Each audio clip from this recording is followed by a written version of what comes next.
Welcome. Coming live from Melbourne's Wheeler Centre, my name is Andrew Fowler, and before we start the evening, I'd respectfully like to acknowledge that we are meeting today on the traditional land of the Kulin Nation. I pay my respects to their elders, past and present, and the elders from other communities who may be here today. In a few minutes, we'll be talking to Julian Assange live from the Ecuador Embassy in London, but while Julian is limbering up, I thought we'd spend a few minutes with one of the contributors to the book we're launching this evening, the WikiLeaks Files. Her name is Linda Pearson, a Sydney-based writer and activist. Hello. Hello there. Hi. Tell me, how did you get involved with WikiLeaks? Well, my involvement's just been really as an activist, as a supporter of the organisation and of Julian Assange, and also I've written quite extensively about Cablegate. So I guess I got really interested in WikiLeaks in 2010, when I think a lot of us probably did. I was very moved by what WikiLeaks had shown us about the Iraq War and the war in Afghanistan. So cutting through the government lies and spin, basically, around both those wars. And the collateral murder video, obviously, I don't think anybody could fail to be moved by that. And then towards the end of that year, when the attacks on WikiLeaks as an organisation began, both from the United States government and really from, I think, the Australian government too. So obviously at the end of 2010, Cablegate releases came out. The United States Attorney General Eric Holder announced this active ongoing criminal investigation into WikiLeaks. Our Prime Minister at the time, Julia Gillard, said that Julian Assange had acted illegally, so basically hung him out to dry. And how did you feel about seeing that happen, seeing a foreign country attack an Australian national who was doing work that she supported, and not being supported then by the government, by his own government? You know, it's funny, I was actually surprised, and in retrospect now, knowing what I know now, I think that was probably naive of me, but I was surprised because it was a Labour government, and I thought they wouldn't be maybe as bad as the Howard government. Yeah, I know. Obviously, with the Howard government, you'd seen the way that they had treated David Hicks as well, who'd been in Guantanamo Bay, so there was a precedent there, but I was still shocked, and I think that a lot of Australian people were very shocked. And it kind of gave a lie to this idea, you know, that we have here and in America, that we're these great liberal democracies. We have, you know, civil liberties, human rights, free press, free speech, all these great values that we are supposedly spreading around the world. And yet here is somebody who is exercising those freedoms in a very powerful way. But because he's coming up against challenging, you know, the power of our ally, we're not going to stand up for him. But if the boot had been on the other foot, if in fact it had been an American citizen who had been caught in this situation, what would have been the response of the Americans if the Australians had criticised an American citizen in the same way? Yeah, well, that's a very interesting question, and I don't know. I don't think they would have stood for it the way that we stood for it. I think they would have probably come down on Australia like a ton of bricks. But yeah. Now, in the book, you write very clearly about, under a headline, under a chapter, US war crimes and the International Criminal Court. What did you hope that chapter would achieve? Because you've drawn together some very important information and facts which reach pretty devastating conclusions. Yeah, so I was prompted to write about that particular subject because I read the cables from the Bush administration initially about this incredible campaign that the Bush administration waged against the International Criminal Court from its inception. They were very worried that that US nationals could be prosecuted by the court, so they were worried about themselves. Because, you know, they're waging an illegal war of aggression in Iraq, the torture regime that they'd set up and everything, so they were worried about that. But also, I think they were worried that a court with jurisdiction over US forces could constrain their military power. So Yeah, so the cables are interesting because they show just how badly they pursued the goal of immunity. So it's quite complicated, but the International Criminal Court has, I think it's 123 member states now, and they're all obliged to hand over anybody who's indicted by the court for prosecution. And so the Bush administration set about persuading countries to sign bilateral immunity agreements. So countries which had signed the Rome Statute were a lot of the time bullied by the United States into signing agreements by which they would say, we will not transfer a US national. So even though they signed on to the treaty, the International Criminal Court, but they were also at that time being told, if American becomes involved in this, then there's a special consideration, and yes. you've signed up for that, right? Yeah, so the cables are interesting because, like I say, it shows just how badly they wanted to achieve this, to the extent that they sacrificed other US broader foreign policy aims. So in Bahrain, for example, they were pushing to get Bahrain to ratify this Article 98 agreement.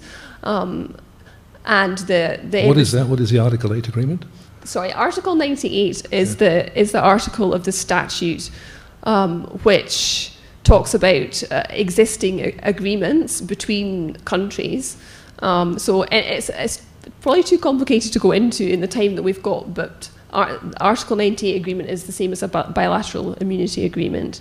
Right. So yeah, so they were going around the world persuading countries to sign these agreements, and it was causing problems in places like Bahrain, where the US Fifth Fleet is stationed, and the US has access to their military bases. So people there were concerned of letting the government know that it wasn't all right to have people in their country who might commit crimes and then get off with it. They'd signed this bilateral immunity agreement in secret, and both the Americans and the Bahraini government were very worried that news of the agreement was going to get out.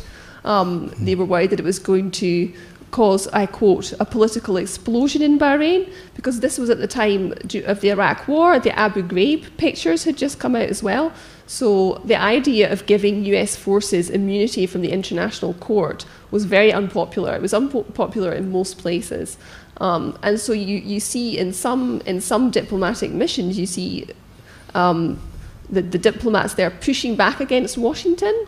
And so I find that very interesting because in most of the cables, they're just doing Washington's bidding, but here you see them actually pushing back. So what did Washington make of that, to have usually rather compliant states suddenly pushing back on something that the United States thought was pretty much... It was the US embassies themselves that were pushing back in a couple of instances, yeah. So in the instance of Bahrain, for example, saying if you continue to push for this agreement, you're going to... It's going to draw attention to our broader security cooperation because it's so unpopular, and it's going to possibly undermine that relationship. So yeah. So is it worth it? Is that what they were saying? Is it worth going all this way? Well, yeah. I mean, there's a cable from Bahrain which actually. Yeah, there's a quote in there. I don't know which diplomat it was that wrote the cable, but saying it's not worth it. Basically, this is going to just formal. It's just a formality, basically, with no actual benefit to us. But since this was kept secret, the people in Bahrain didn't then know about it, and the fear was it would come out. Did it come out? I'm not sure. I didn't get that from the cables. I'm not sure, to be honest. But so what happened elsewhere in the world in this particular issue? Other countries as well were also being told, if you don't... What was the cost of rejecting 98? Okay, so in 2004, the Bush administration, 2002 had passed the American Servicemen's Protection Act, which banned military aid to countries which refused to sign these agreements. So that was training, that sort of thing. Foreign officers going to America for training, and also foreign military financing, which is the grants which provide funds to countries to buy US military equipment. So that was the stick. So it was a carrot and stick approach, as they called it. And the stick was, if you don't sign these agreements, we're not going to give you any more aid, any more of this military aid. And that had unintended consequences in a lot of places. So in Costa Rica, for example, where the war on drugs was a big priority for the US, the embassy there reported that the loss of these funds, the sanctions... So something that was seemingly so straightforward actually had a lot of blowback. It did, the expression yeah, is. yeah. Okay, look, I think we have to leave it there. Yeah, no worries. Thank you very much, Linda. Okay. Okay, very, very interesting, very insightful comments. I just will now move across to talk to Great. Julian Assange, hopefully if he's there in the Ecuador Embassy. Thank you.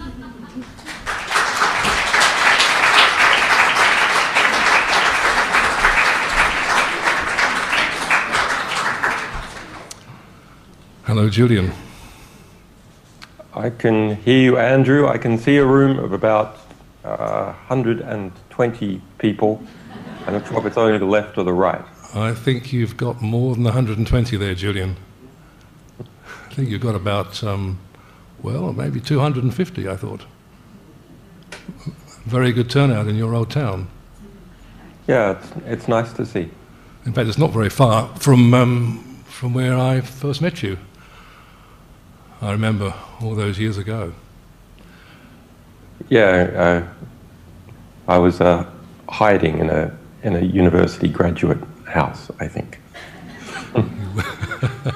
You were hiding out, indeed, indeed. I have just read in a couple of days the book, the WikiLeaks files, and I must say I'm very impressed by the level of detail and the level of information that's been drawn out of the cables. And I remember that at one time in the past you did say to me that you were very cognizant of the fact that a lot of information was just being spat out by the mainstream traditional media and the bigger story wasn't being told. Do you think that this is the book that tells the bigger story for you? I think so. It is this structure of relationships. What the media concentrated on was just one individual in one individual cable. But it's much more interesting to look at the structure of relationships between the United States and the countries that it deals with, and even between those countries in a particular region. Actually, that kind of approach, or sort of constellation approach, is not unusual in academic research of foreign relations. And it was a bit of a mystery to me why in English very little of that research was done in relation to our ongoing cable publications. Some of you might not be aware that there was the 251,000 cables that we published in late 2010 and throughout 2011. But subsequently, we've gotten hold of a lot more,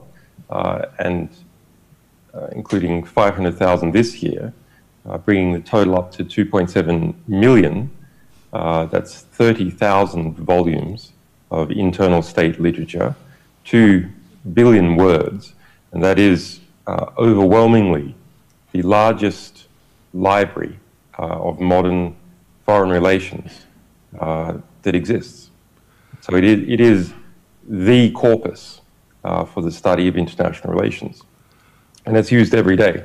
For example, just today in the British press here, you must remember it's early in the morning here, but just today, both the Guardian and the Daily Mail have picked up a story that arises from our Saudi cables, which was first published in the Australian just a couple of days ago, that the UK offered a special deal to Saudi Arabia to stick them on the Human Rights Council. And Saudi Arabia is now head of the UN Human Rights Council, as absurd a result as you can possibly imagine. Thanks to that, Saudi offered also a bribe to the UK and a number of other countries, as we've discovered, of $100,000 to help, as they put it, help the UK campaign to be on the Human Rights Council, but part of the deal was, offered by the UK, of a vote swap. So things are continuing on, but those individual stories, it's very easy, if you like, to lose track of the structure of great power as a result of all these small stories. In some ways, you can even drown in the plethora of detail of individual cases. So it's necessary to take this higher level, more holistic approach and see what 30,000 cables in a particular region say about these type of relationships. I'm very happy to hear Linda Pearson there, which I didn't know she would be there, and she's normally based in Sydney. But after engaging these 17 authors to regional specialists to bite off particular regions and understand those relationships, I thought something was missing, and I worked out what it was after reading some of Linda's writing about the ICC, which was the structuring principles of the modern world and how the US runs its very modern empire don't simply include the relationships between countries or regions. A lot of that structuring occurs at the international institutional level. And the ICC is a really good example of that because its mandate is so well defined, going after war crimes and crimes against humanity and arresting people, clearly defined, and the opposition to it by the, successive US administrations is also clearly documented in the cables. And that draws out how the United States government gets what it wants when it wants something. In this particular case, it was immunity from the ICC. And you can think about what class of people wanted immunity. Was it for the average person? Well, of course not. It was for the principal decision makers in the Bush regime, the people in the CIA and people in the Pentagon. They wanted immunity. They're close enough to government where they can grab the levers of government and coerce the State Department into doing its bidding. And so how it got what it wanted in many cases was taking this carrot and stick approach. The carrot being increased military cooperation. You'll get into the good books of the United States. And the stick being, well, that will be cut off. Various forms of aid programs and so on will be cut off. And you'll get into the US bad books. Interestingly, there's quite a realpolitik approach comes across in that ICC chapter with some of the countries. So the governments would come in and go, well, look, the problem is that we think that there's not enough carrot in what you're doing. And so the US would redesignate previous aid programs, which was already engaging in, or which had already been signed to occur in the future, to look as if they had been measures which were introduced as a result of this bilateral immunity. Indeed. You say that diplomatic cables are not produced to manipulate the public. I think it's a really good point in the book. These cables were actually written to be read by other people who were not the public. The fact that reading them is a much more effective way of understanding institutions like the State Department rather than reading reports by journalists on the public pronouncements of Hillary Clinton. Can you explain to me how that works? What do you mean by that? You're saying that these cables actually have a special place which actually That's right. peels away some of the levels of nuance, some of the levels of the sophistry that goes on, and some of the lies that are told as well. It's part of my philosophy for a long time in why internal state literature or internal company literature is really important, because it wasn't designed to manipulate history. It wasn't designed to manipulate the public. Of course, it's designed to manipulate people, but it's designed to manipulate people inside the apparatus. And because it's designed to manipulate a different audience, its ability to manipulate you as a reader is decreased. It's also usually designed for a particular window of time, and with the increasing distance of time, one can look at it afresh and not be so easily fooled. Of course, there are all kinds of orthodoxies and forms of political correctness that happen when an ambassador writes back to Washington.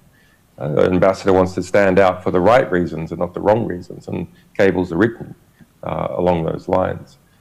But those orthodoxies and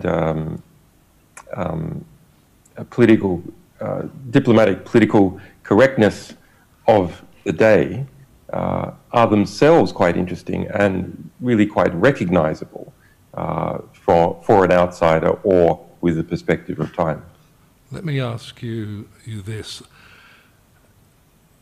The problem is some academic institutions won't use the information contained in the WikiLeaks cables. The International Studies Quarterly, US-based academic journal, won't accept manuscripts based on WikiLeaks material. What do you think of that, denying access to information because of its source? Well, this censorship and self-censorship that has occurred in an academic class in English in the United States and to a lesser degree in the UK was a fascinating story. I wasn't aware of it in general terms until writing the introduction for this book. And I was aware of many other forms of censorship, self-censorship by the New York Times and so on. But they publish some. Every day, something in the US press is published. There's a lot of censorship in relation to selectivity, but they do actually publish some material. And so I thought, well, I need to show what's the point of an introduction at all. What you want to show is how it's novel and why people should read it. And of course, everyone's aware of WikiLeaks' work and WikiLeaks cables. Excuse me, there's some kind of alarm going off here, but everyone's aware of WikiLeaks' work and WikiLeaks cables have been coming out over a long period of time. So I want to show why people should read the book and not simply rely on the newspaper stories that they may have heard of. Well, it's no surprise that newspaper journalists are kind of work in a manner where they don't invest very much. It's a rapid response. Something's in the news, they search for some information in our material, they grab it, and they publish a little bit. There's no kind of systematic analysis. Okay, but, well, shouldn't have all that appeared in academic books? Shouldn't have all that appeared in academic papers?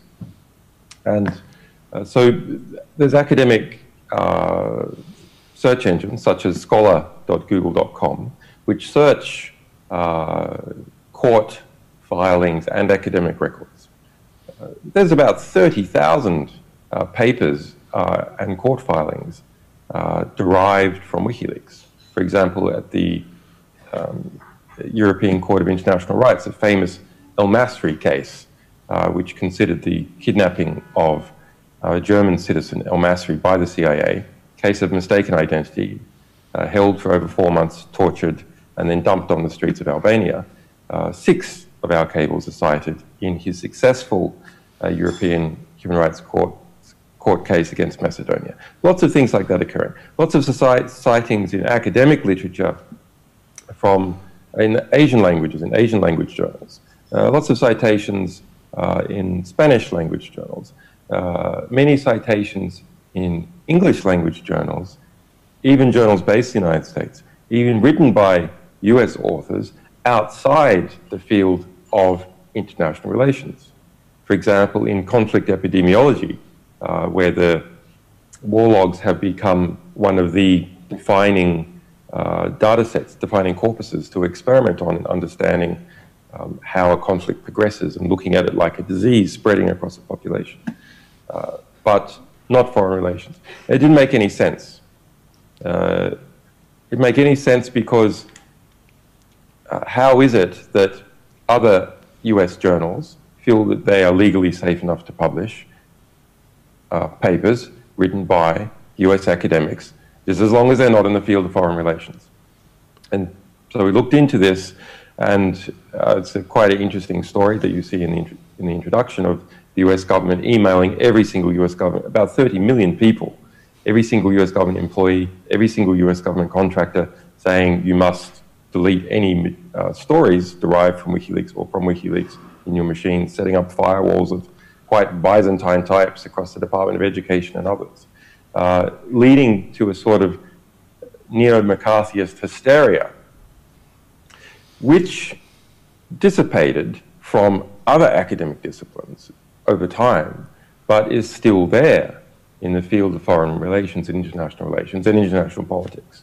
Why is it still there? Well, these have a proximity to the US State Department. Many of the professors are essentially in feeder schools for the US State Department, for the CIA and other internationally oriented parts of government. And we managed to get an admission by the editor of International Studies Quarterly, which is the premier foreign relations journal in the United States, saying they have a policy to never accept anything derived from WikiLeaks classified publications, ever. And that the editors, and far from saying this with pride, saying that the editors were in an invidious position, because this was a policy of an overarching organization, which publishes another 4 big foreign relations journals. So it draws you to an interesting place, which is, from a personal perspective, as the editor of WikiLeaks, well, I'm rather pissed off about that, because part of my responsibility is to get maximum impact for our sources across a range of media, and that includes in academic literature.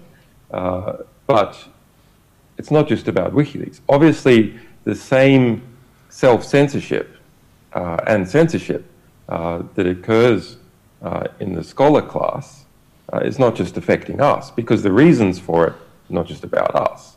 It's something that has been going on, presumably, for at least 40 years because of that proximity. And so there's a whole, you can imagine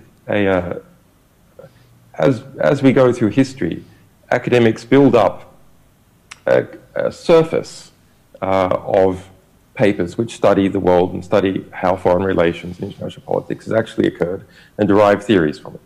Okay, but in reality, there's a giant sinkhole in this surface that we haven't seen before. We've just managed to get a concrete glimpse of it as a result of this censorship of WikiLeaks. So we know that this perceived surface in relation to WikiLeaks publications is carved out, and there's a giant sinkhole. If you try and walk across the world using academic literature as an understanding, you will fall into this hole. But presumably it goes back 40 years in relation to a whole range of other taboos that occur in the US, UK scholar class, which is the dominant academic class in relation to the leadership of academic research in the field of international relations.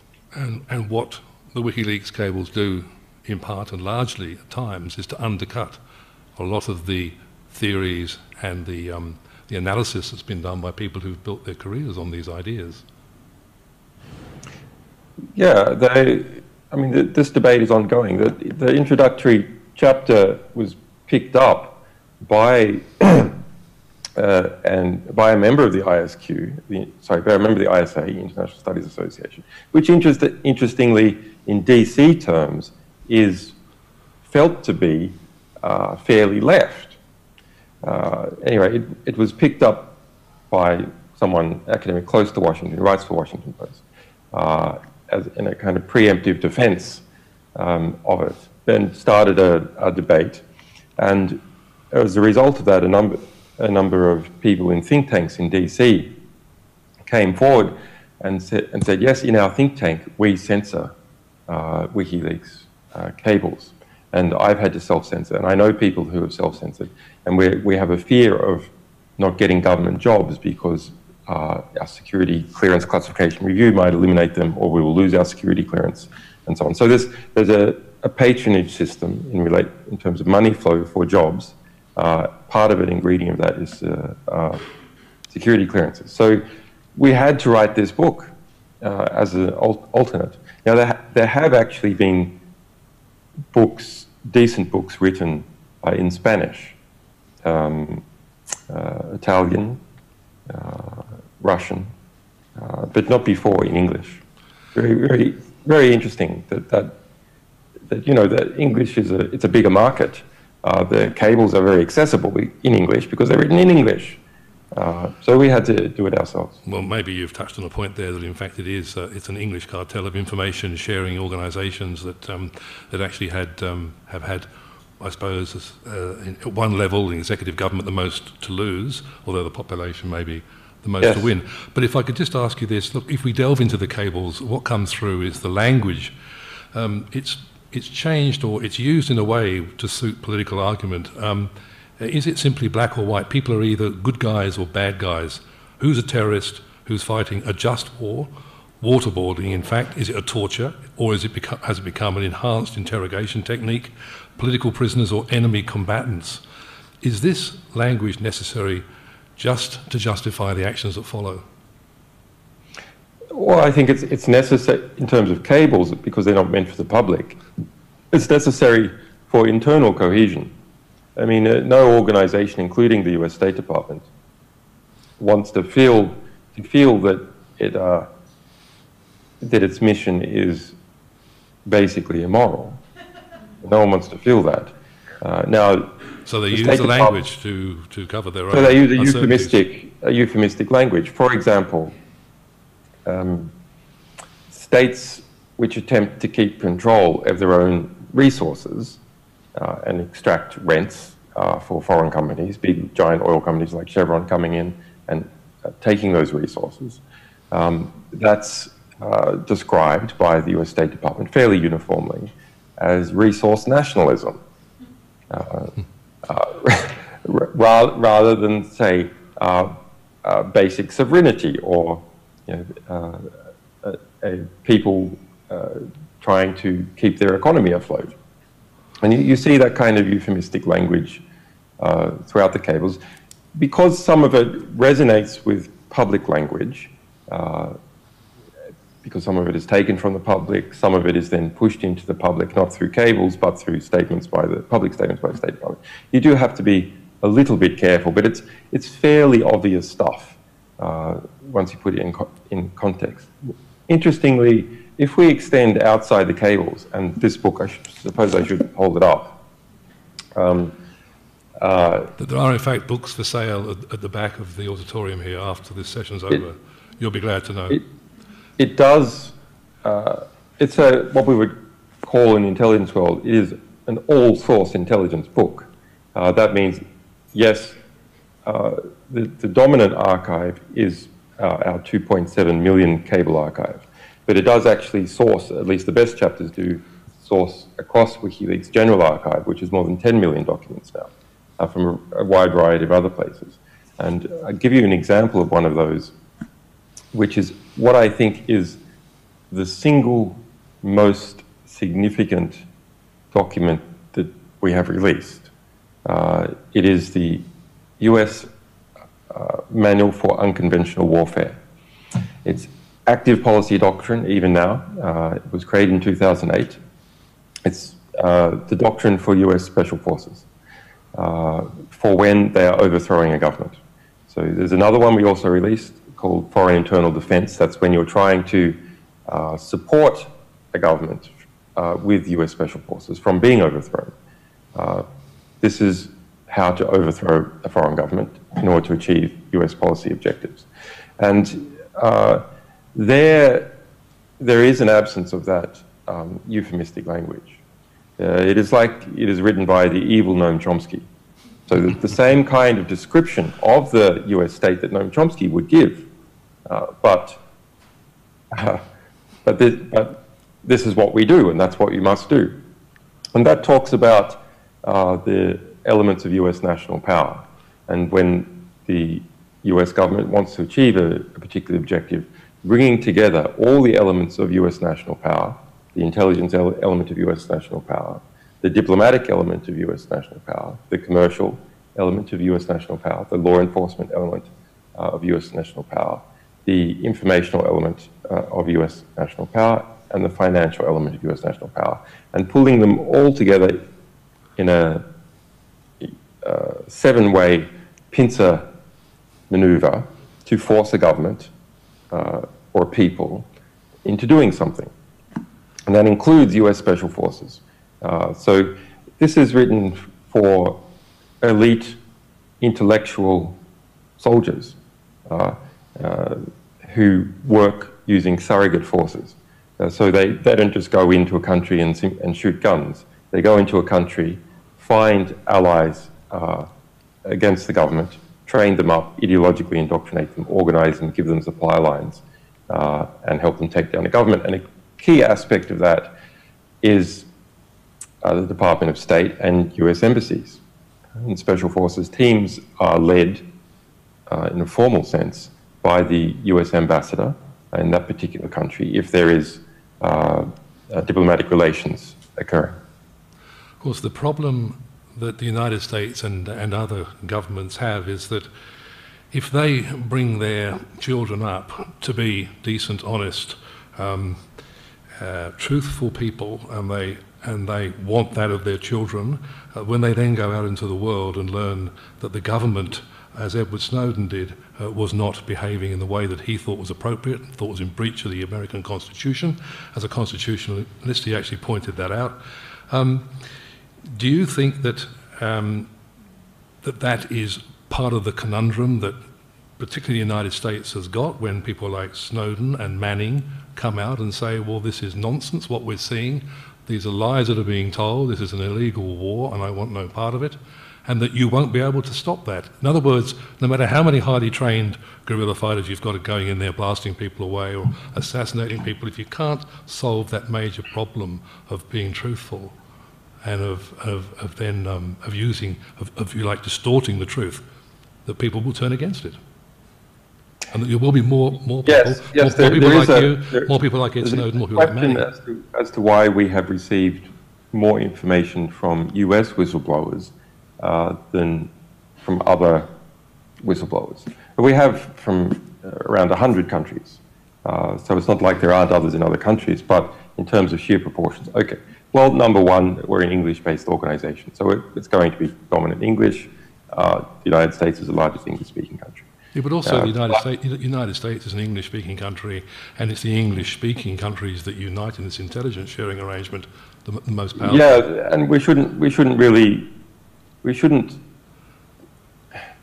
actually perceive that US, Canada, UK, and New Zealand and Australia are different countries. They are at a deep structural level in terms of intelligence agencies and diplomacy, the same country. It may come as a shock to you, but we have released, for example, that's even a self-description. We have released details of combined operations, for example, Operation Empire Challenge, which is an Anglo-American Australian intelligence military fusion operation where you fuse together all these assets, space assets, ground assets, and so on, in order to, in this case, carry out an occupation, a test occupation. And it's called Operation Empire Challenge because it's simulating operating in Iraq. There's a challenge to the empire. That is their own internal description of this integrated network of the English, white, Christian-derived countries, a relatively cohesive empire. Sorry. No, that's the point. My point was simply not only that, which you make very clearly. So, no, very, very important commonality between Manning and Snowden. I haven't spoken about it before. And completely unrecognized by everyone else. Manning, who's alleged to be the source of some of our cables, he was an all-source intelligence analyst. What does that mean? It means he had a top-secret security clearance and access to all the intelligence source material that the US, as the Pentagon, was coming in. That's why he allegedly had access to US diplomatic cables. How does that make sense? He's an intelligence analyst in Iraq. Why would he have access to, working for the Pentagon, why would he have access to State Department material? Because he was an all-source intelligence analyst. And that means pulling together a wide variety of intelligence assets and open source intelligence and using it to understand a situation. Now, Edward Snowden was not an all-source intelligence analyst, he was a system administrator. And what does that mean? Well, it means that in Hawaii, he was administering a number of systems of the National Security Agency, controlling the basic computer systems. Now, you have all sorts of different analysts using these basic computer systems, all sorts of different technicians. But in being someone who's responsible for, configuring the hard drives and the backups and so on, he had access to all the information that those systems had, which is extremely wide variety of NSA information. And so he had a bird's eye view of what the National Security Agency was up to. Similarly, Manning had a bird's eye view of what the US intelligence agencies, and particularly the Pentagon, was up to. As a result, Manning could see the systematic injustice surrounding the US wars of occupation. And as a result, Edward Snowden could see the systematic breaching of the Constitution in relation to the National Security Agency's surveillance activities. That's not true for an average soldier, not even an average intelligence analyst.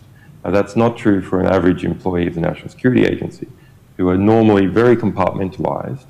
And even if they do have the security clearance to go out to other compartments, they don't have a legitimate excuse in their work to do so. Or their work is so, just in terms of amount of time, it bogs them down into some particular area. But there are plenty of system administrators, and there are also lots of these all-source intelligence analysts. But I think it is quite important that for both of these two cases, you had people who could see the woods for the trees. Not like most. They could actually see a wide survey of what was going on.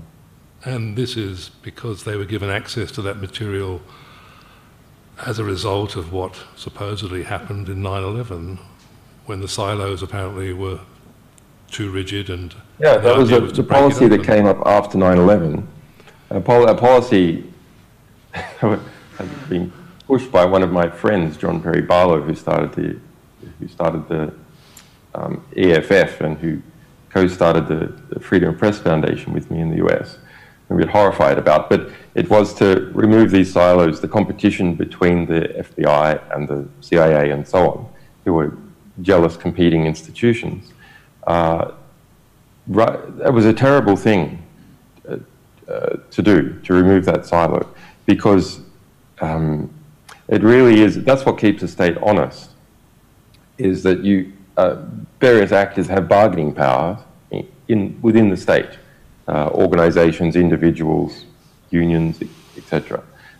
Now, if you've got a number of different security bodies, FBI, CIA, Pentagon, and Department of State, and these bodies are competing for allegiances, then when you get screwed around by one of them, you can say, well, I'm going to sort of help and favor the other. Now, a really concrete policy, an effective policy of merging these organizations occurred. It wasn't just, well, you guys should cooperate. No, they put in various incentives for this to happen, and even started playing musical chairs in the senior management. For example, Petraeus going from the Pentagon to the CIA. Hayden going from CIA to NSA.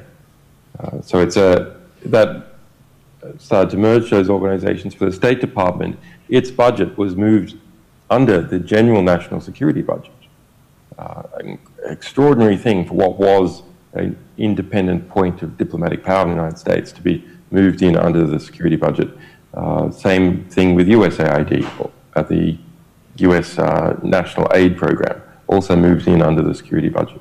the breaking down of the silos and the sharing of information means that people that wouldn't normally have had access to that big picture would have been kept in the dark, a need-to-know basis, and we would never have known the things that Badley Manning and Chelsea Manning and Edward Snowden told us about. So, in fact, you could argue it's actually to the benefit of us all that this thing has broken down. Maybe, maybe. I mean, it's to the benefit of organizations like WikiLeaks, for sure. And it is, I mean, even the US government says this is the reason that Manning had access to a lot of cable material, is that he was able to guess that all sorts of Pentagon intelligence analysts had access to US government cables. But this the pyramidization of the US security structure, I think is a really very concerning structural change within the United States. One of the threads that come through the book to me is that the United States is an empire that's grown not so much by military force. It hasn't occupied lands, but it's occupied countries through its trading arrangements that it's made. What's your view on that? Well, it's kind of detailed in the book that the US empire is a modern empire. It's not like the Ming Dynasty. It's not like the Roman Empire. The Spanish Empire? Even different to the British Empire, although the British Empire was on the way to what the United States is doing. It's a modern empire, and it operates in a modern fashion. There is a land element to the US empire, let's not forget. There is a classical element. Up until really up until World War II, the US was proceeding as a traditional empire. First of all, the occupation of the entire continental United States, its doubling expansion of territory into Mexico, its acquisition of Puerto Rico, Hawaii, Alaska, and so on. But after that, it really is, I think, a shift in the decolonialization process. So you had the European colonial powers quite weak after World War II, but the United States didn't want to come into direct conflict with them. And so you then have a sort of a covert empire, an empire of free trade, or what we would, would normally be referred to as a hegemony, where the United States embassy is very large and it has special deals and unusual influence within a country, and is able to extract all sorts of economic and military concessions. And another way of describing it is, because that's often quite hard to work out, you can see it in, say, special deals that the US gets in relation to loans or foreign currency debt, which would be completely unsustainable for any other country that wasn't in that hegemonic relationship. But we can look at it maybe perhaps in a more classical extent with the number of US military bases around the world and special forces training. So special forces, the number of US military bases and special forces, well, there's more than, they're present in more than 120 countries around the world. Between 800 and 1,400 US military bases, permanent bases, depending on how you count them. To give you a comparison, Russia, which is the next highest count, has 12. 11 of those are in its immediate border region, Kazakhstan, Uzbekistan, and so on, Kaliningrad. One is outside of that, which is in Syria. It's part of the geopolitical situation that is occurring in Syria. It's the final pin on that board, final Russian base outside of the, Russia's immediate region is in Syria. I just like so that's the most number of bases that any empire has ever had outside the United States. Well, any empire, the British Empire or the US Empire, the United States has more bases than any country that has ever existed. So do you think it is essentially about trade, but it's the strategic importance of having bases is about tying people closely into you and about trade in the end, or is it about? This leads to a really very fundamental question, which is when the US government decides to do something, why does it decide that? What are the domestic influences or foreign influences that cause it to make decisions? And I'd like to ask you about the Trans-Pacific Partnership, if you could. Yeah, you can get a hint at that from looking at, for example, what had happened with the ICC. Well, there you have an executive class and a military and intelligence class who's close to government was able to grab the State Department and help push it to save their asses in this ongoing war crimes in Iraq and Afghanistan. Okay, so we know that and if you look at the response in this Edward Snowden fight, where we were fighting to get him asylum and to pull him out of Hong Kong, and the National Security Agency, CIA, State Department, White House were pushing in the other direction, they marshaled enormous assets. What was pushing it was National Security Agency, an intelligence class. So we know the intelligence class has, a military class has unusual influence on decision-making that the US government does. But also it's the major US corporations that are close to government. Not all major US corporations. It's the ones that get close to government. Now, over time, all major US corporations do get close to government, over time.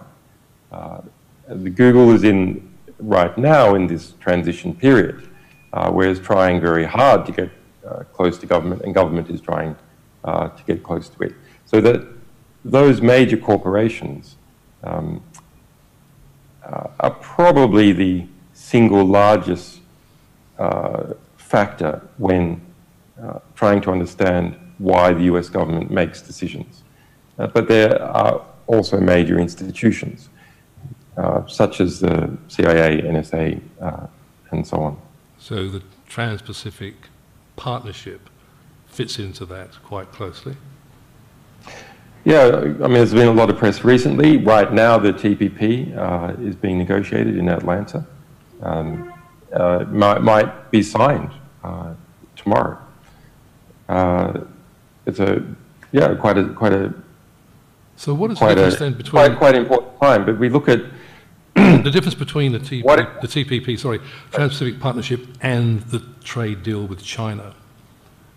They're two separate. For Australia. Yes. For Australia, you should understand that why the TPP has become. People can't remember a lot of acronyms. TPP is hard enough as it is. But there's a number that the United States is pursuing aggressively: TPP, TISA, and TTIP. TTIP is the US-EU economic and legal merger. TPP is US and Asia-Pacific region. TISA is 52 countries. It includes all those countries and a few more, pulling them together. It's part of, as it comes across from, as is sort of nakedly declared by Hilary and the US Defense Secretary. So Hilary said, TTIP is an economic NATO.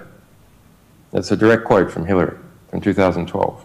Ashton Carter, US Defense Secretary, said earlier this year, TPP is more important for the US rebalancing to Asia, which is the current vogue phrase for the encirclement of China, than another aircraft carrier. So these are strategic arrangements to try and create a new economic legal bloc, like Western Europe was created as a bloc, an integrated bloc, to economically and militarily offset the Soviet Union. So that's what's going on. China, having heard this kind of rhetoric for a number of years, interesting, it's not really in the popular press, but you read US policy documents, it's there nakedly. China, having heard this rhetoric, is going, well, we can't be economically encircled.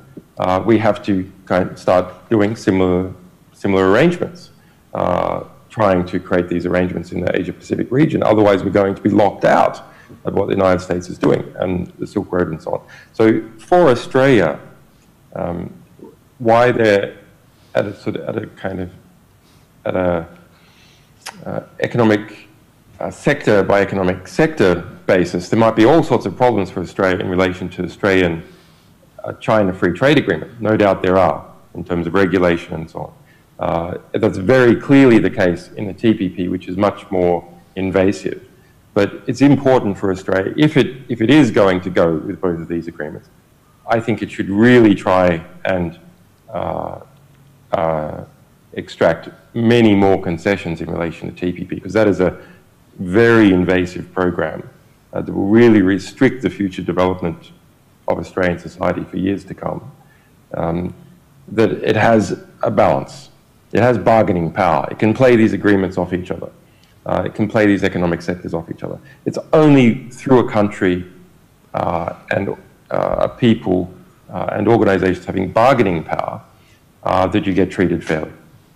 Are you seriously suggesting that the Australian government would actually try to bargain China off against the United States? Well, it doesn't seem to happen much. We should understand it as at a human, in terms of human society and what happens structurally within Canberra. It really is in the embrace of the United States in a very concerning way. But in terms of Australian business, which does have an influence on the government, something else is going on. Australian business wants those opportunities. Australian unions want those opportunities with Canberra. So there is a push in the other direction as well. You can even see that here in the United Kingdom, where something quite remarkable has happened, which is that the United Kingdom has become a member of the Asian Development Bank.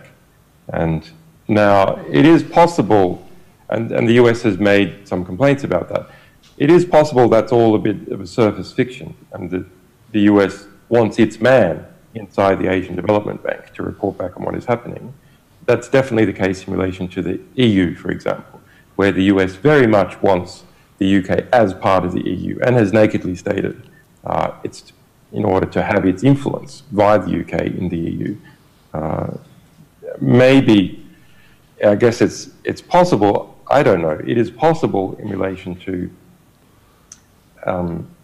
agreements within Asia that Australia is potentially part of, that the US sees it in the same way. Well, obviously it doesn't want Australia to go into the embrace of China, but it knows that's not going to happen. So it wouldn't be bad to have its man at the Chinese table. Because it seems that Australia is getting closer militarily to the United States than ever before. And I mean, to the extent that Des Ball, a very noted strategic thinker, has called for Pine Gap to be shut, and for Australia to actually run its own surveillance systems, such as the intrusive nature of Pine Gap, and such in the way that it's used militarily as a forward attack platform for the United States military.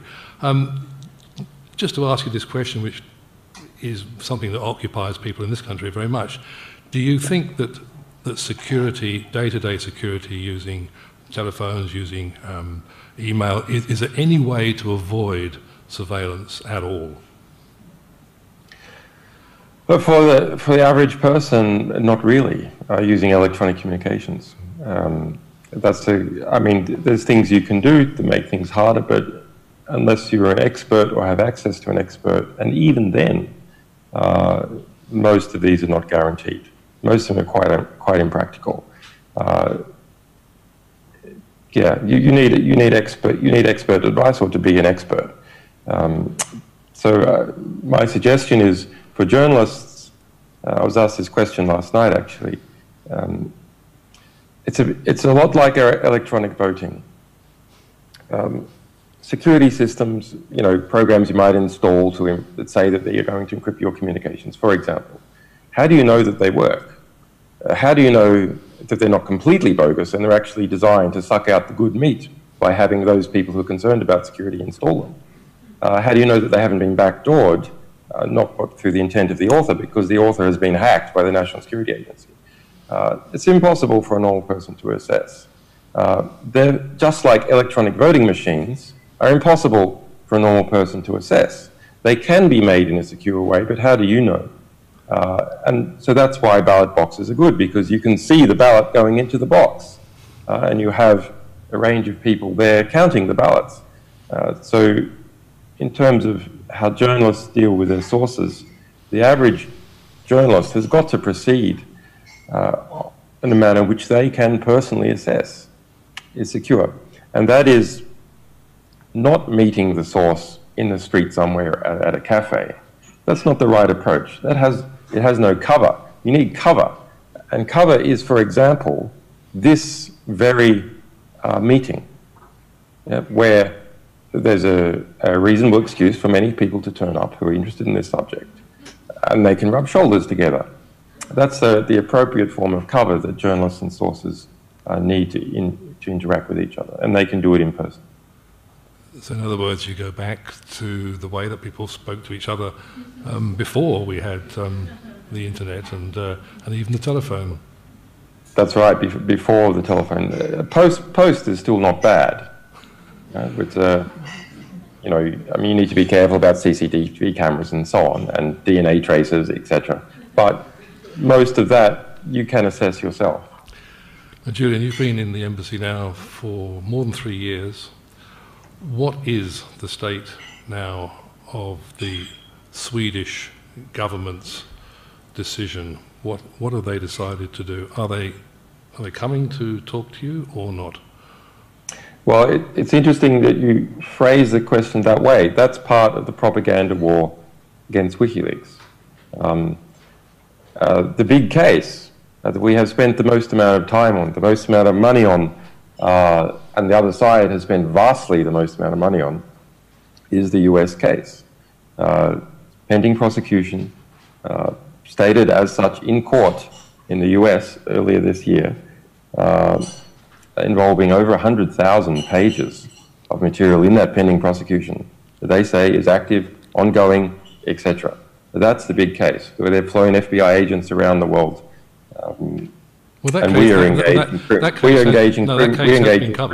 That case has been covered, and I think that the question to you is really, people are greatly concerned about what's happening to you personally, and then in that sense of there could be some resolution to this issue.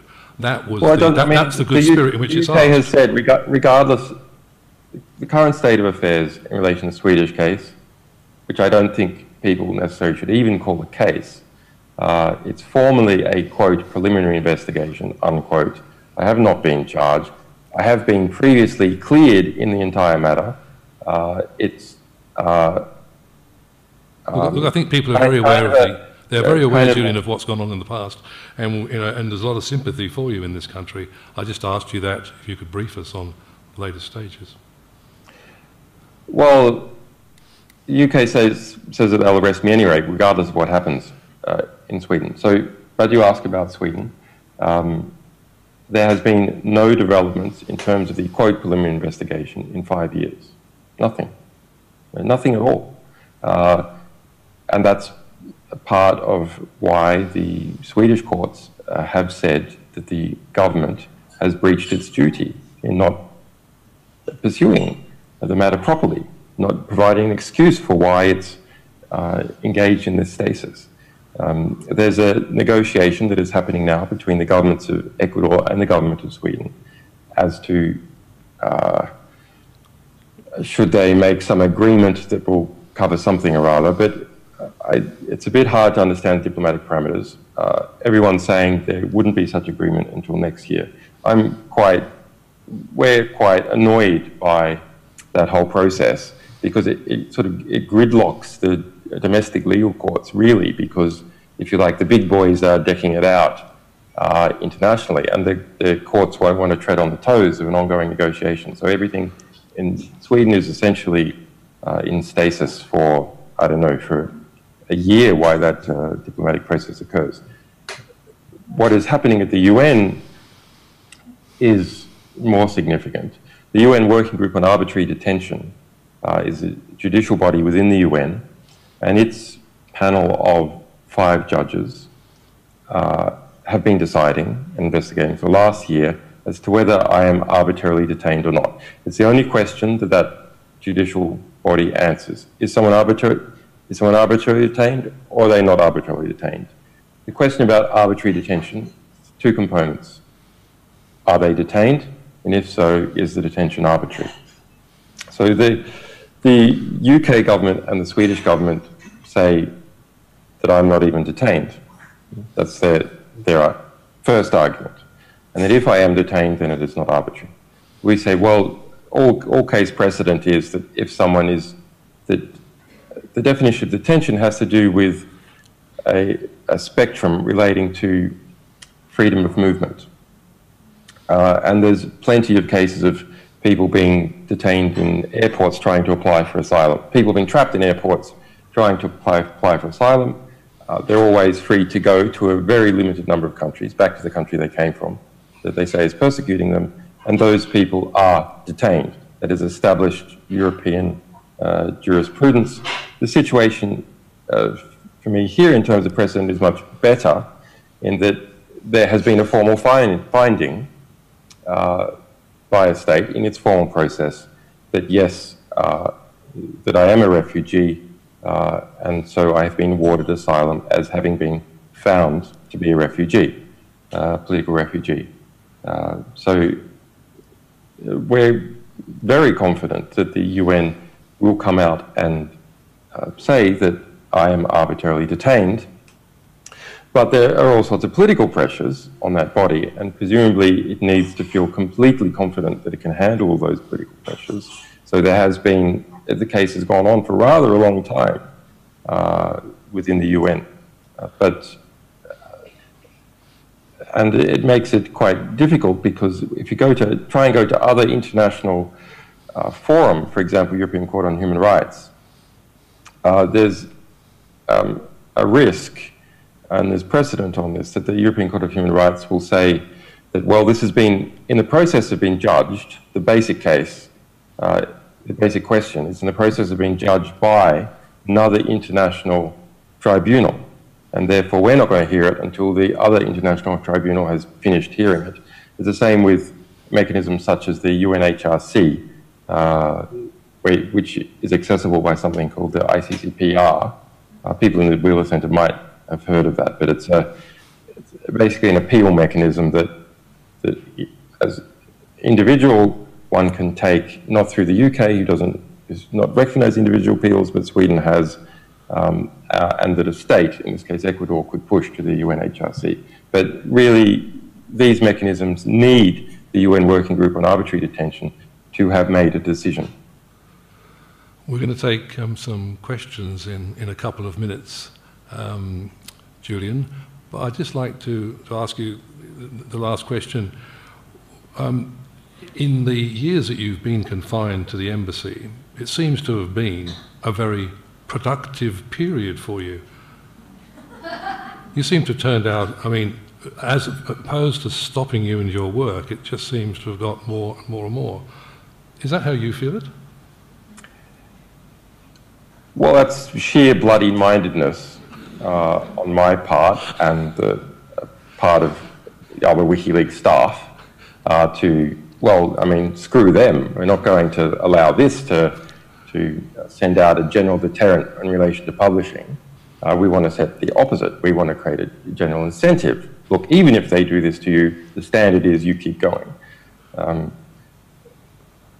It has created extra difficulties. Yes, actually, we have published more in terms of absolute volume, in terms of number of systems, in terms of number of books, while I've been in this embassy, than in the time outside of it. I don't think, by any stretch of the imagination, my circumstance here has made me more efficient. It has given me nothing else to do, but as time goes by, an organisation becomes more efficient because the staff know what their abilities are, and you go to the person who's the best at something and so on, and you create structures which are efficient. So that's what you're seeing. I don't want to downplay the seriousness of having 100 full-time equivalent admitted police around me right now in the surveillance operation, which the UK government has admitted they have spent £12 million on so far in the last 3 years. £12 million. A few thousand just in the time that we have been speaking they have spent on that operation. GCHQ is also proven to be involved as a result of Snowden publications. The National Security Agency is documented having me on a man-hunting list since 2009. So there's a lot going on. It is a very difficult environment. But I think it is important, as the British say, to keep calm and carry on. Great. Thanks very much, Julian. Thank you.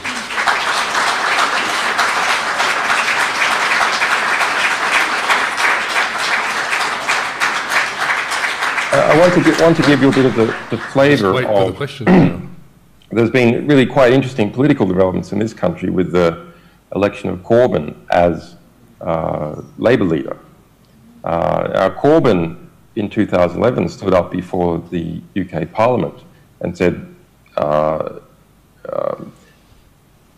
paraphrase, that it was outrageous that anyone be extradited without charge from the United Kingdom. Extradition without charge, this is not something that's acceptable to do, as is evidenced in this case of Julian Assange. And a month ago came out of the New Statesman essentially repeating those comments in relation to me. So that's an interesting shift in British politics. I don't know whether Mr. Corbyn will succeed as Labour leader. There's plenty of nasty people in the Labour Party. That extradition debate, which I attended in 2011, the single most aggressive parliamentarian pushing for extradition to the United States, of me and others, was from Labour. Was from the former Blair minister. So he has many problems to deal with in that party, but he may have also lots of whatever problems when the Colcott inquiry comes out. Yeah, the inquiry into Iraq. The dynamics that led to him being elected and led to that 350% growth in the members and supporters of the Labour Party. Those dynamics here within the United Kingdom are relevant to the situation I have. If you look on the other side of politics, I want to read you a section from the European chapter in this book, which is about the current supposed leaders of this country. David Cameron, the Prime Minister, George Osborne, the Treasurer, William Hague, who was the Foreign Minister in dealing with me in this embassy, and is now the Tory, until very recently was the Tory House of Commons leader. And this is a report from the US ambassador back to DC after having met with Hague. And it's in the early stages of their approach to this new British government. Hague said he, David Cameron, and George Osborne were, quote, children of Thatcher and staunch Atlanticists.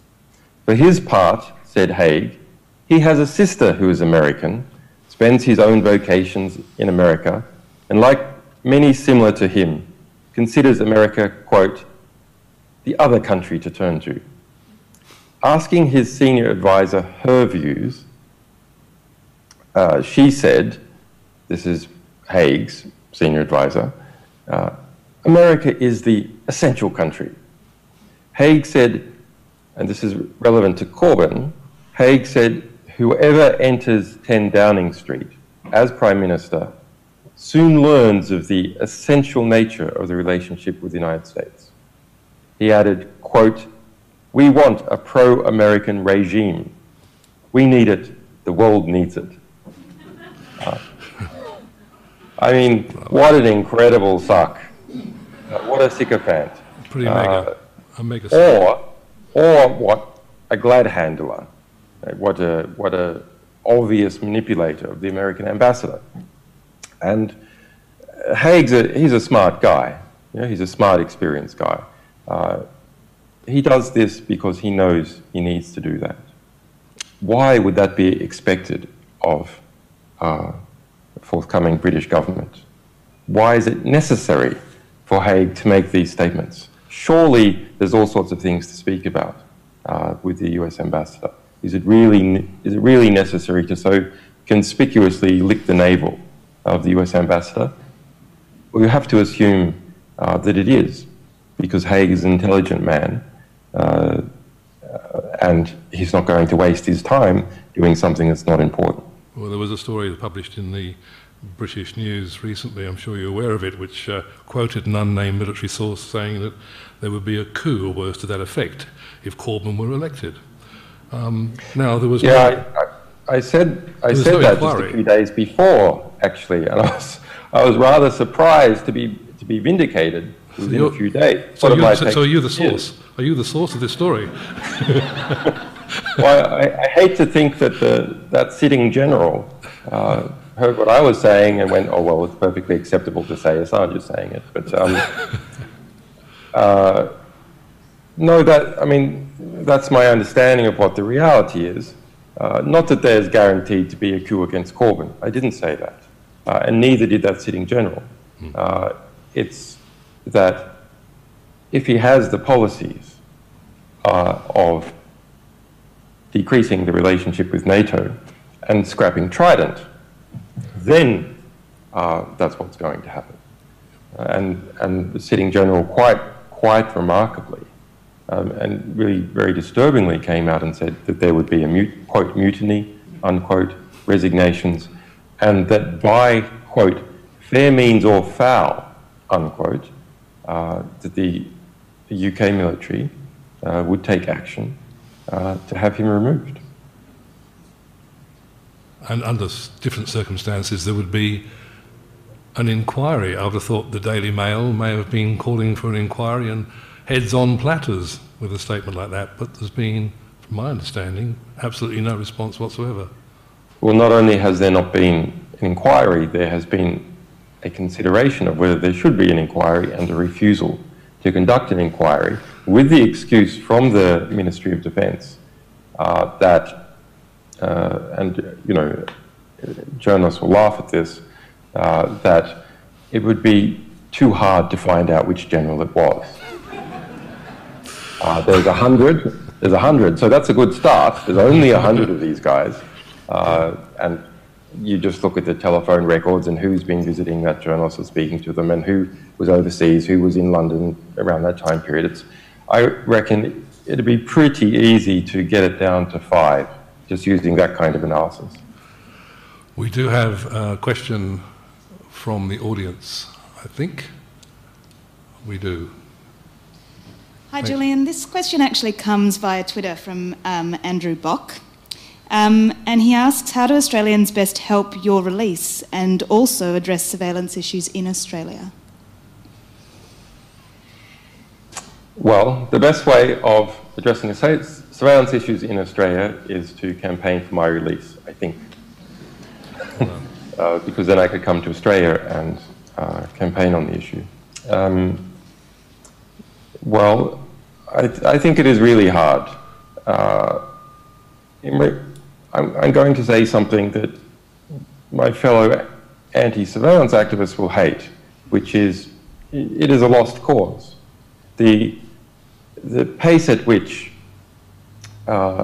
technology is increasing means that the capacity to surveil for the same budget is increasing something like 50% a year. So, or doubling every few years. That's the reality. And what has made the real constraint on the number of telephone interceptions, say, per year in Australia, has simply been the cost of doing it. And that's why we're seeing all these, why we're seeing extensive mass surveillance now, simply because it's become so cheap to do. The mass surveillance, the technology is complex, it's invisible, it's it's not possible to meaningfully audit it unless there's serious political will that hires technicians to do surprise audits. I don't believe that over time there is the political will to do that. There may be political will at a moment. We might be able to generate a moment of doing that and erect some standard, but it will eventually decay. All the various oversight bodies in the United States and Australia historically have been captured by the very organisations they're meant to be conducting oversight over. That's not a surprise. They get classified briefings constantly from those bodies. They don't get briefings all the time from bodies outside. They're not able to check what they're hearing because it's said to be classified with others who are experts. So I think it is a lost cause in terms of government oversight and regulation. But we must carry on in trying to get our regulation because the speed of the advance is only checked by placing hurdles in front of it. If you vacate the regulatory field, then it will be immediately occupied by the other side. But I think dealing with mass surveillance has to occur primarily at the technological level and in terms of how people manage themselves.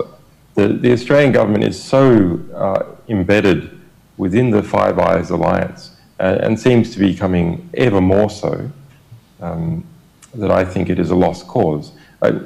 I think Australia as an independent state, all sorts of strange things happen in politics.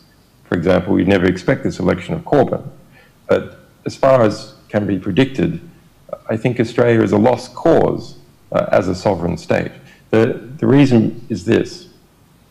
Technology has permitted greater integration at higher speed of Australia and the United States. More messages flow at a faster speed. There's also greater economic integration between the two countries. There's even greater human integration as a result of a cheaper air flight. Australia speaks English. There's no barrier to entry for US intelligence services operating in Australia. They understand more or less the culture, and they almost completely understand the language. And in fact, the various Australian phrases, which I'm quite fond of, are diminishing at a very rapid rate in Australia. So even that barrier to understanding is diminished. So I understood this a few years ago, and my view became that we should understand that Australia is part of the United States. It is part of this English-speaking Christian empire, the centre of gravity which is the United States, the second centre of which is the United Kingdom, and Australia is a suburb in that arrangement. And therefore we shouldn't go, oh, it's completely hopeless, it's completely lost. Australian sovereignty, we're never going to get that back. We can't control the basic big regulatory structure, which we're involved in terms of strategic alliances, mass surveillance and so on. No, we just have to understand that our capital is Washington. The capital of Australia is DC. That's the reality. So when you're engaging campaigns, just engage directly with DC, because that's where the decisions are made. And that's what I do, and that's what WikiLeaks does. We engage directly with DC, we engage directly with Washington, and that's what Australians should do. We have this electronic globalization. You can read all their newspapers, you can write letters to them, you can engage directly with all these institutions. Just do that, because that's where the decisions are made. They're not made in Australia.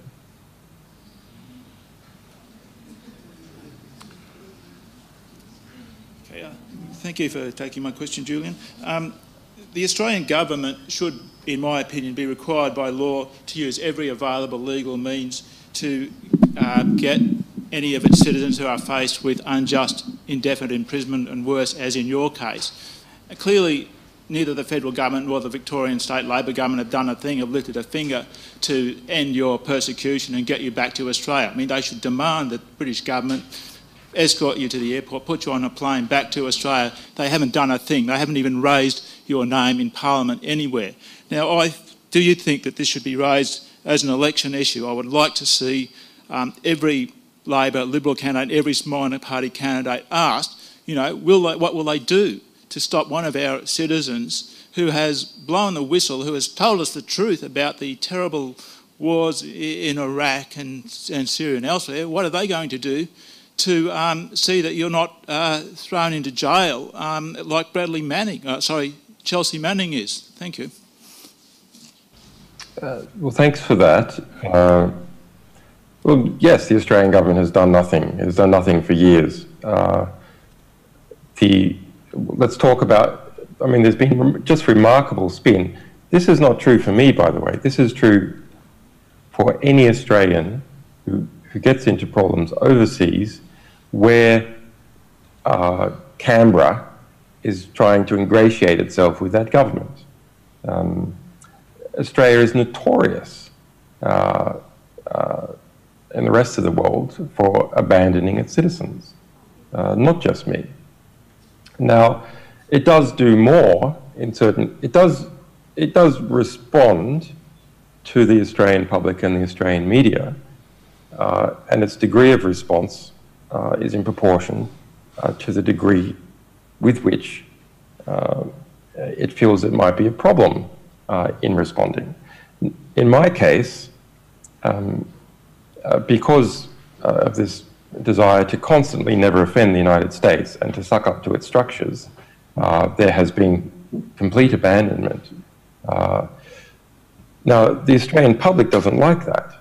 It doesn't like it in other cases. It doesn't like it in my case. And so you then end up with a double talk from the Ministry of Foreign Affairs. For example, Carr, when he was Minister of Foreign Affairs, said there had been more consular assistance for me than any other Australian during a comparable period. He admits in his own autobiography of that period, his own diary of that period, that was a lie, that he just made it up because my mother called him on a radio station, and that he wanted to prick my confidence or something. That he says nakedly that he said that in order to needle my confidence, and that he hadn't done any such thing.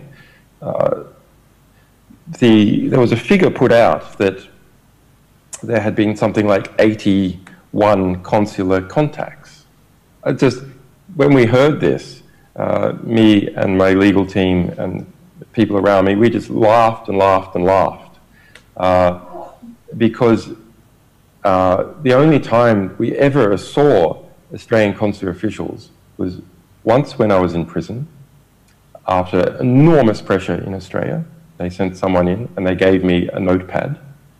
And then during the initial few days of the extradition case in December 2010, we saw them coming to court. They never spoke to us. They never gave us any information. They never assisted in any way. What they were doing was preparing a brief for the minister so he could be across the situation. Same in the Chelsea Manning case under Rudd, when Rudd was Foreign Minister.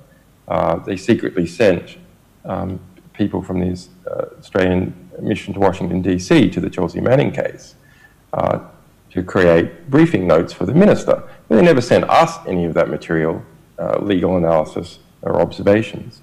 But that's the only consular contact we've had. That's it. So when they talk about these 80-something consular contacts, what they're talking about is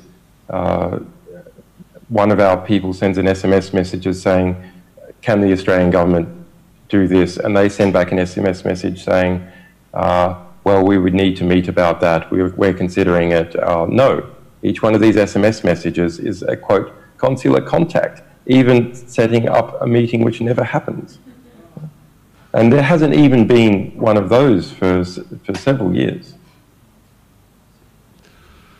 Okay, thanks very much, Julian Assange, for spending the time with us this evening, giving us great insights into the way the world works, and particularly the role of the United States, and of course our little end of the world here in Australia. There's a very interesting section on this book. We're talking about Australia as on the Asia-Pacific region. Two sections, actually, on the Asia-Pacific. One, which I think is the most interesting, is on the relationship, this sort of three-way triangle between Japan, South Korea, and the United States. That I think Australians will find that quite new, to see how the US plays off countries within the Asia-Pacific region, one against another. Okay, thank you very much indeed, Julian. Thank you.